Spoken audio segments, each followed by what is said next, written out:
Welcome back, Outlaws. On this episode, we're going to be visiting the incredible Midway Museum in San Diego, California. So stay tuned.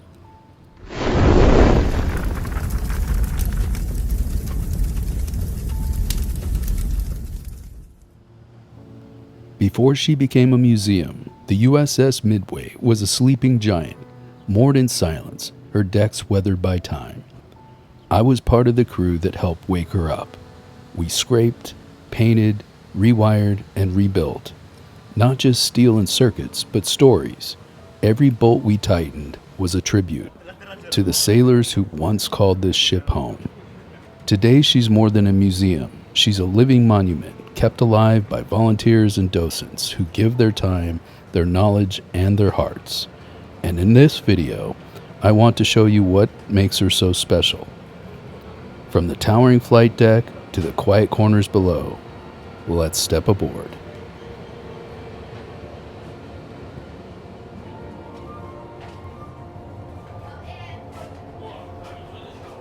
We're officially aboard, the gangway behind us, the city fading into the background, and ahead, a floating world of history.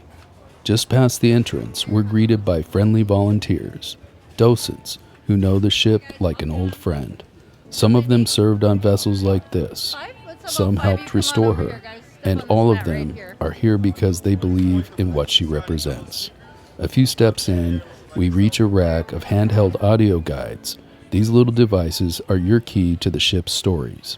Point it at any display marked with a speaker symbol, and you'll hear first-hand accounts. Pilots, engineers, cooks, and commanders sharing what life was really like aboard the Midway. It's not just facts, it's voices, memories, moments frozen in time. Grab one and let's start listening. Before we continue through the ship, we pass an F-4F Wildcat, a carrier-based fighter used during World War II. It played a key role in the Pacific, known for its rugged design and tight turns in combat. Today it stands preserved, a reminder of the air power that supported the fleet.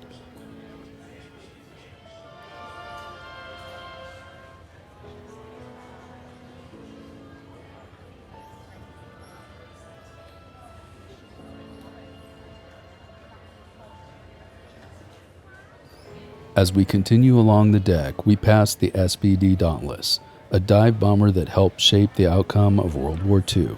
Its most famous moment came at the Battle of Midway, where the Dauntless crews delivered decisive blows to Japanese carriers. Designed for precision, it featured dive brakes that allowed pilots to descend steeply without losing control. Behind the pilot sat a rear gunner, ready to defend the aircraft during its vulnerable dive. The Dauntless wasn't fast, but it was tough, dependable, and deadly accurate. Today it stands as a tribute to the crews who flew into danger with nothing but skill, courage, and a clear target.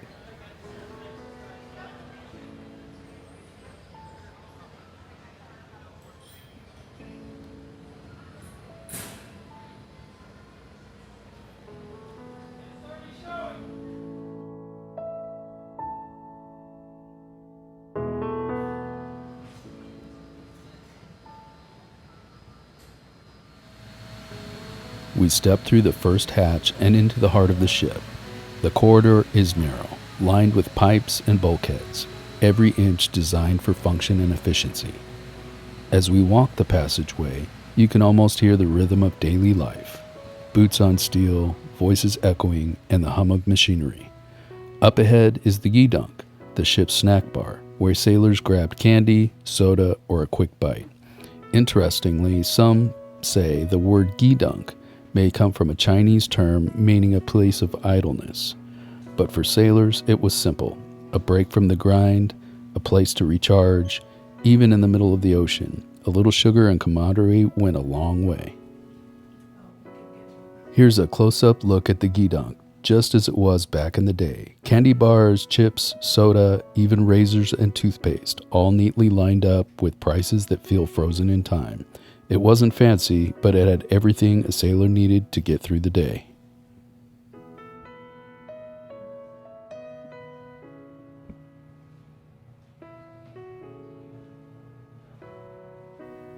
Making our way down the hall, this was home for thousands of enlisted sailors, stacked 3 high, barely enough room to turn over. Each bunk had a mattress, a curtain for privacy, and a small locker for everything they owned. No windows, no personal space, just the hum of machinery and the rhythm of ship life. It's hard to imagine living like this for months at a time. The smell of oil, the constant motion, and the noise. Always the noise. I think about the discipline it took, the kinship, the way these tight quarters forced you to adapt, to respect boundaries, to find peace in the little things. A letter from home, a quiet moment after watch. It wasn't comfort they signed up for, it was duty. And somehow, they made this space their own. You can still see the personal touches, photos taped to lockers, handmade curtains, or even a book tucked under a pillow. It's humbling because behind every bunk was a story, and every story was a part of something bigger. Because you're inside a giant machine, and all around you there are motors and generators and fans and air ducts. I remember on my first ship, I slept right up next to a bulkhead or a wall, and on the other side of it was a motor that cycled at uneven times. I did not sleep for 3 days. If you were enlisted, one of these beds could have been yours. Let's try it out.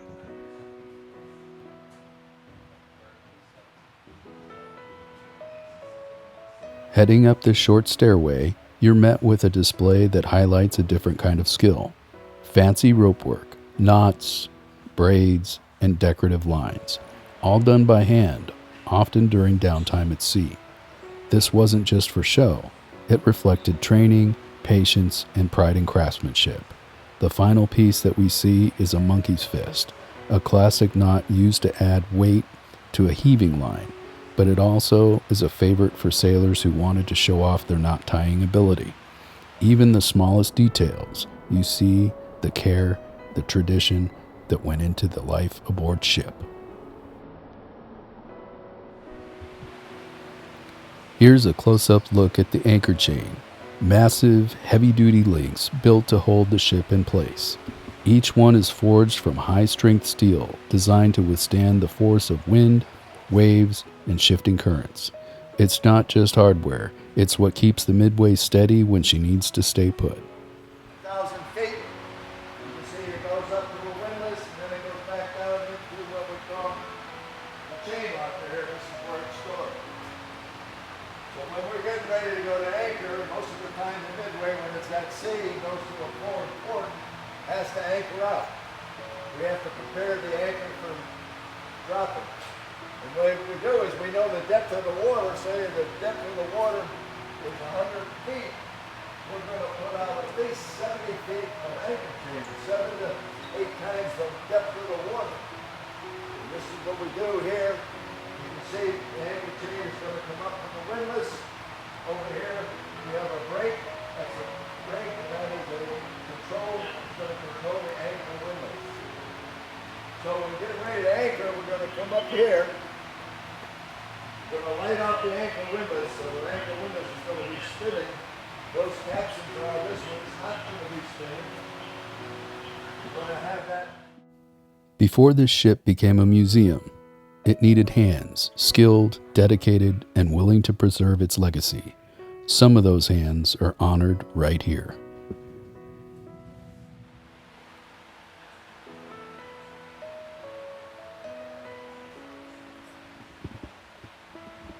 Before this became a museum, I was honored to be a part of the restoration crew to this beautiful ship. Welcome to the nerve center of the USS Midway, a labyrinth of coordination, strategy, and split-second decisions. This is the Surface Operations Room, and this is where ship movements and surface threats were tracked in real time. Radar, sonar, and communications converged to guide the Midway safely through contested waters.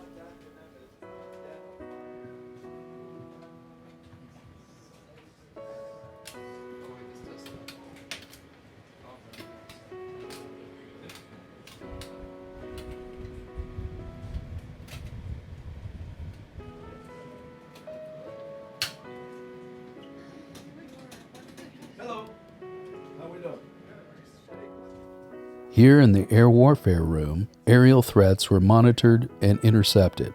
Operators tracked incoming aircraft, coordinated defensive responses, and supported strike missions.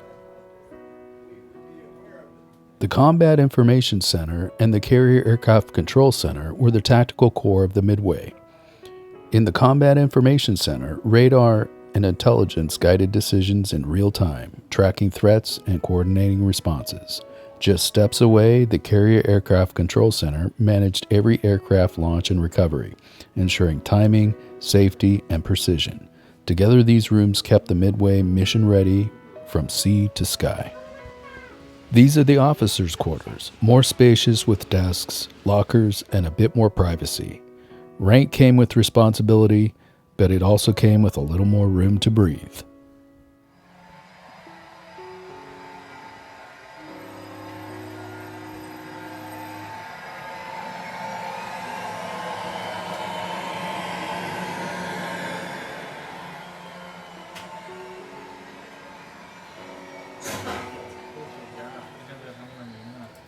Below deck, this quiet room offers a detailed look at the aircraft that flew from the Midway.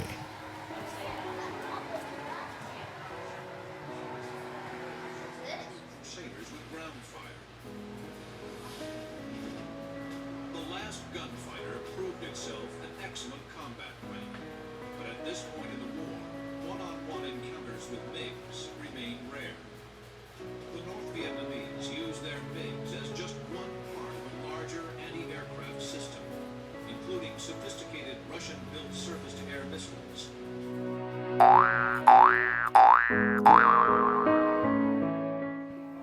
In these displays, you'll find scaled-down models of planes, jets, and helicopters, each paired with video clips and mission descriptions.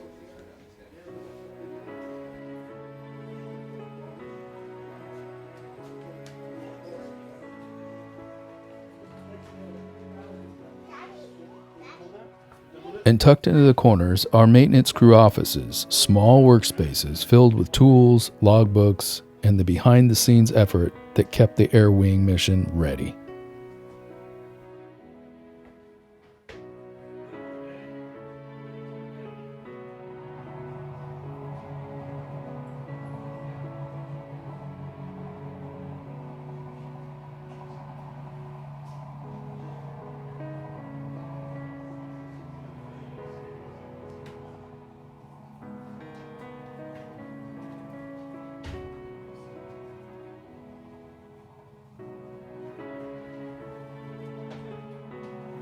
Along the walls, helmet displays show how gear evolved over time, from early flight caps to modern protective headsets.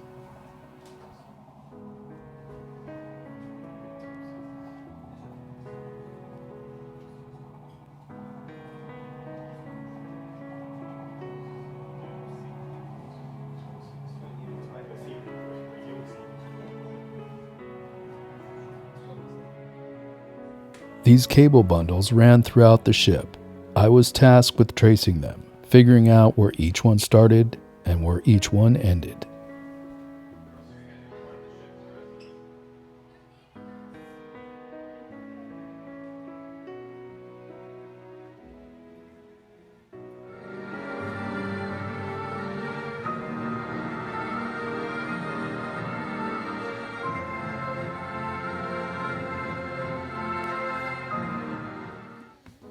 Back on the hangar deck now, we pan over the Dauntless, Navy dive bomber from World War II. Its rugged frame helped turn the tide in the Pacific. Next, the Huey helicopter, iconic in Vietnam, known for medevac missions and troop transport. Its sound alone defined an era. And now we have the F-4U Corsair, bent wings built for carrier landings. Fast, powerful, and feared in the skies. And now we pass the UR-51 helicopter, compact and versatile, a Cold War workhorse used for utility and rescue. And here's the TBM Avenger. This one's named Barbara. On the side, a tribute to George H.W. Bush, who flew Avengers in World War II and was shot down in combat.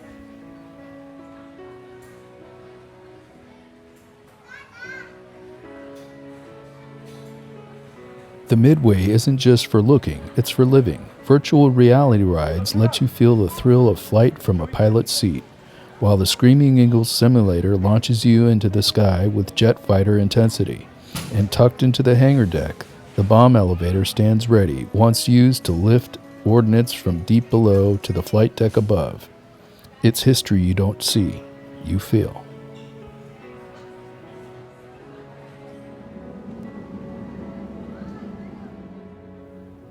By the time we reached the flight deck, I'll be honest, I was wiped out. There are so many aircraft up here, it's easy to get overwhelmed. I filmed what I could, but didn't catch every detail. If you're planning a visit, give yourself at least 5 to 6 hours minimum, and even then, you won't see it all. This ship is massive.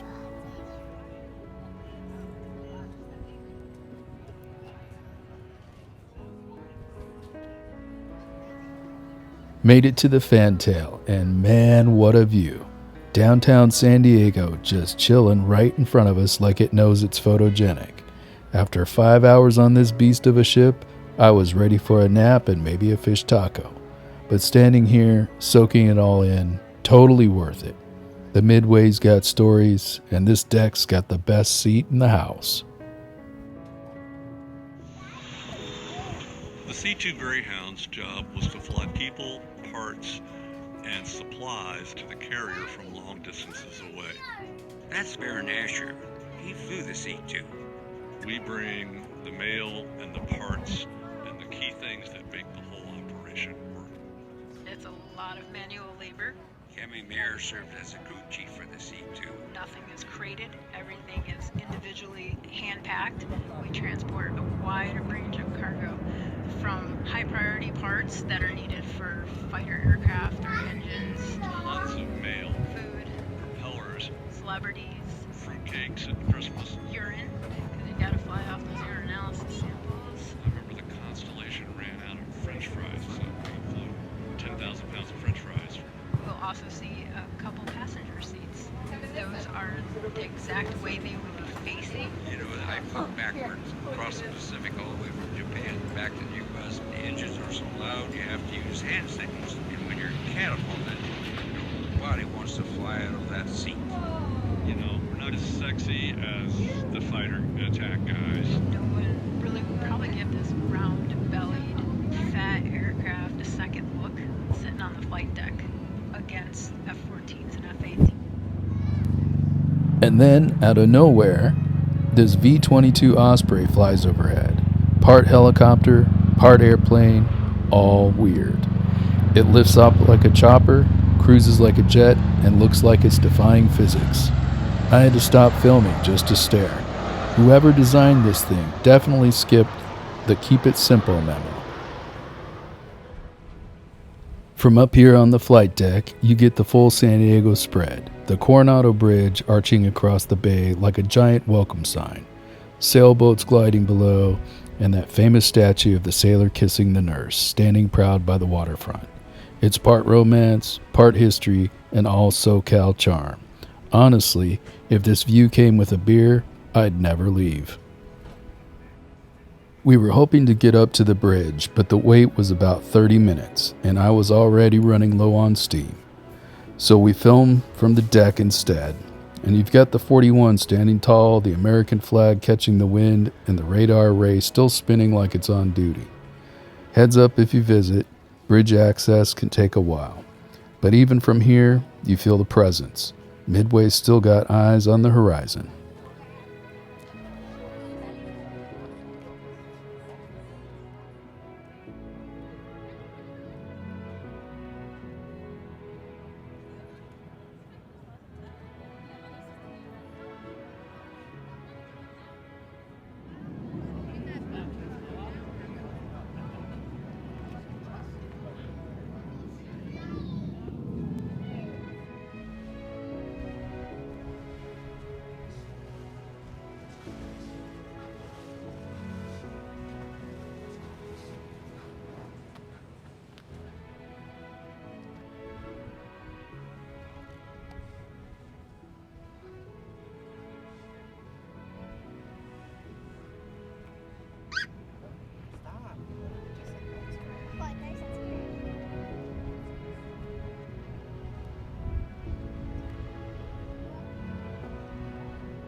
Here's a closer look at the CH-46 Sea Knight, twin rotors, tandem design, built for troop transport and medevac.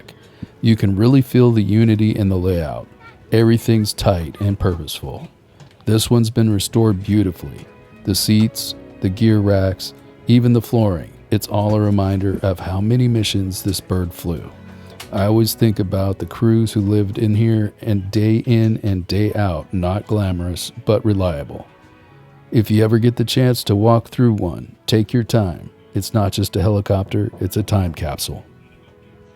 Now let's make our way off the deck and go down below and get in some shade. Now that we're back below deck again, this time walking through the chow line setup for the enlisted crew. It's a tight space, stainless steel everywhere, built for speed and efficiency.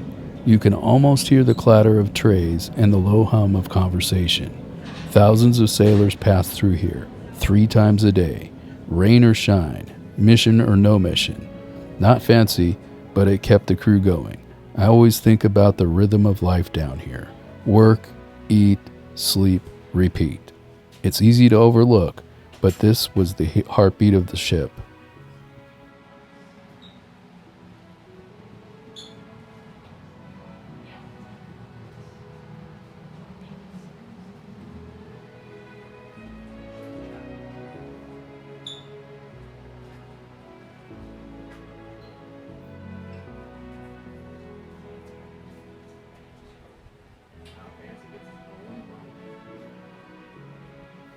Tucked below deck is the chapel, simple, quiet, and full of meaning. It's where sailors came to reflect, pray, or just find a moment of peace. No frills, just benches, a cross, and a sense of calm in the middle of chaos. Right next to the chapel are the chaplain's quarters, small space but important. This was someone who carried the emotional weight of the crew, listening, guiding, showing up when it mattered. Places like this remind you life aboard wasn't just about machinery and missions. It was about people, and the Midway made room for the human side of service.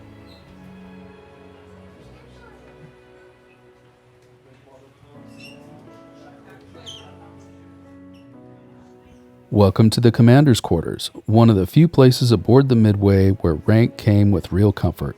A queen-size bed, a private bathroom and shower, and yes, even a television.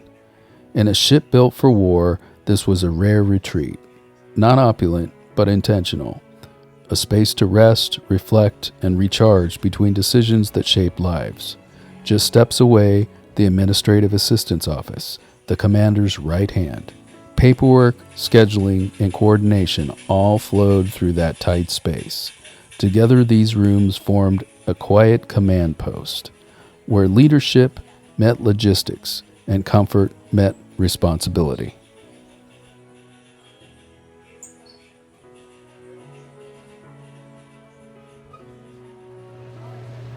This is the officer's wardroom, part mess hall, part meeting space. It's where strategy was discussed over coffee and camaraderie built between missions. The decor, functional but with a hint of dignity. A quiet reminder that leadership isn't just forged in battle, it's shaped around the table. Officers lined up here 3 times a day, trays in hand, routines in motion. The food wasn't fancy, but the pace was fast, conversations were brief, and the chow line moved with military precision. Even mealtime had structure. And here's a brief look at what's on the menu today.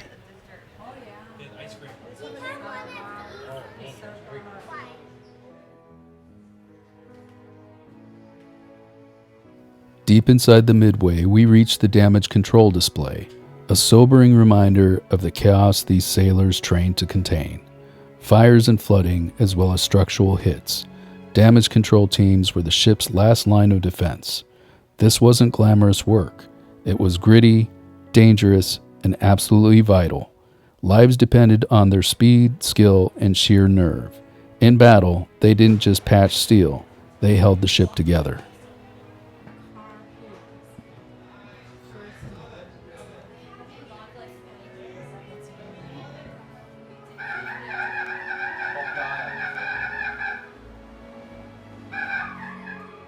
Even warships need mail. The Midway's post office kept sailors connected to home. Letters, packages, and a lifeline to loved ones. Just steps away, down the hall, the machine shop. No frills, just raw capability. Lathes, grinders, and skilled hands kept the ship's systems running, from fixing busted valves to fabricating parts on the fly. This was the heartbeat of self-reliance. Together, these spaces remind us morale and mechanics both mattered.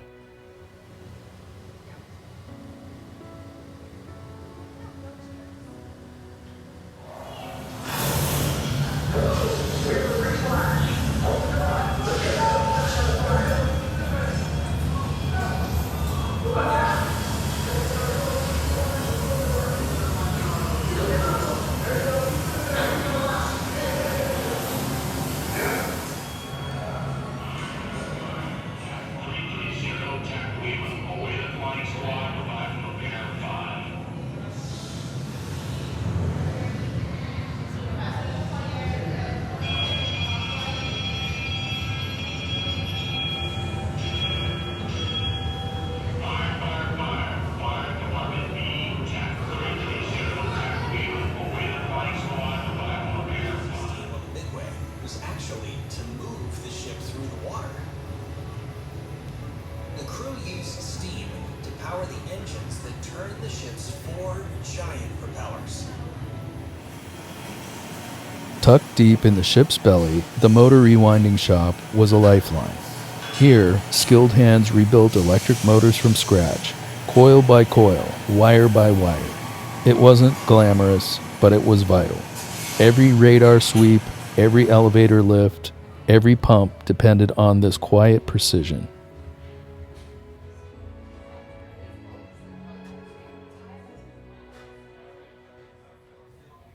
This part feels familiar. As an operating engineer by trade, I spent years in spaces like this: instrument panels, gauges, and backup systems. The central plant is where the real work happened. Everything monitored, adjusted, and kept running by skilled hands. And tucked in here are 2 steering wheels used to control the ship if the bridge went down. It's not just a museum piece. This was a fully functional backup. Only trusted crew were trained to steer from below. It's quiet, it's technical, and it's absolutely critical. For me, this isn't just history, it's home.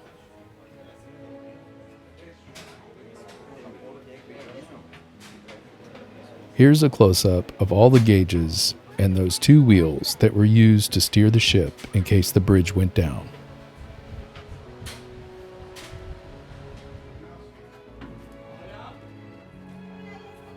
As we leave the ship, we pass one of the volunteers, many of them veterans, who served aboard carriers just like this. Their stories, their time, their service, it's what gives this place its soul. I want to thank them, truly, for everything they've given. And I want to thank you, everyone who's watched this all the way through. Whether you're here for history, the restoration, or just the journey, your support means the world. This project has been a labor of love, and knowing it resonates with others keeps me going. One last look at the bay, the skyline, and the Midway herself.